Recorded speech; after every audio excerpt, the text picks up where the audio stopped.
In this video, I'm breaking down my current workout routine step by step, which is inspired by Mike Mentzer. And if you're new to my channel, my goal is to simplify fitness and nutrition with straight to the point videos so you can actually build the physique you've always wanted. In 2025, there's a lot of confusion and noise surrounding fitness and getting jacked, and my goal is to cut through it. And I'm not a bodybuilder. I train to look good, I train to feel good, and just stay strong for everyday life. The gym complements my life, it doesn't consume it. And a few months back, I came across Mike Mentzer's teachings, and they really challenged the way I thought about training.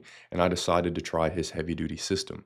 That was tough for me because my system was already working, so why switch? I tell people to pick a program you enjoy and stick with it. Lots of programs work, but program hopping, so switching up your program every couple weeks or every month, it's one of the biggest reasons people never make progress. But what drew me to Mentzer's approach is that it was already very similar to how I trained, only with even less work, and that made me curious. The standard and safest recommendation is 10 to 20 sets per muscle group per week, but Mentzer believed you could do much less by training much harder.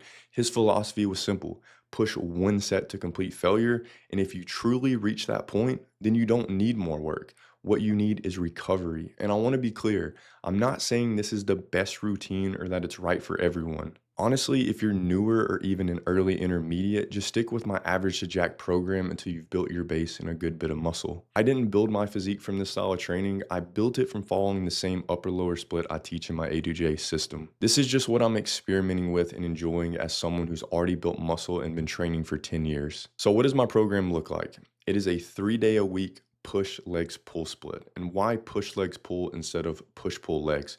Because I prefer more rest between upper body days. Even though you're training pull muscles or push, you're still getting secondary or carryover. By putting legs in between, it's going to help space it out better so I'm recovered for the next upper session. And then at the end of the week, I take 2 full rest days before starting over. And here's an example: Tuesday is push, Thursday is legs, Saturday is pull, Sunday is rest, Monday rest, and then you repeat.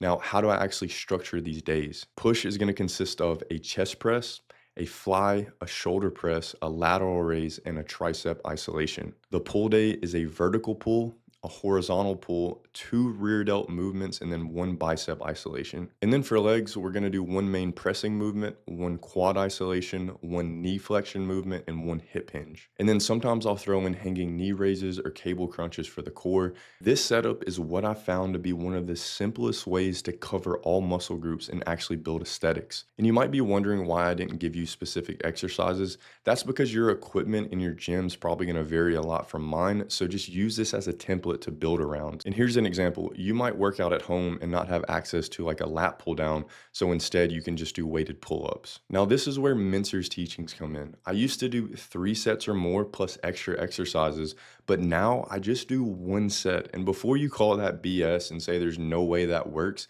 I've hit PRs on nearly every movement month after month. I document all of this in my video training log inside of my program and community. This is really working for me. I do a few warm-up ramping sets on the first movement, then 1 all-out set to failure. I rest a few minutes and then I move on to the next exercise. And the entire reason I'm trying this is because Mike really opened my eyes to stimulus versus recovery.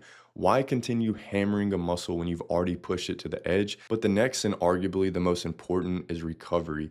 If you come back stronger and you're lifting more than last time in a moderate rep range, muscle growth has to be happening. And that is my current training plan. And with my YouTube channel growing, it's becoming harder and harder to respond to all the questions. So if you need my direct help, the best way to get in contact with me is by joining my program and messaging me inside of the private community. More details are linked below if you're interested. You also can kind of see how to templatize this program and what exercises you actually want to use. So if you want to learn more, details are linked below. I will talk to you in the next one. Peace.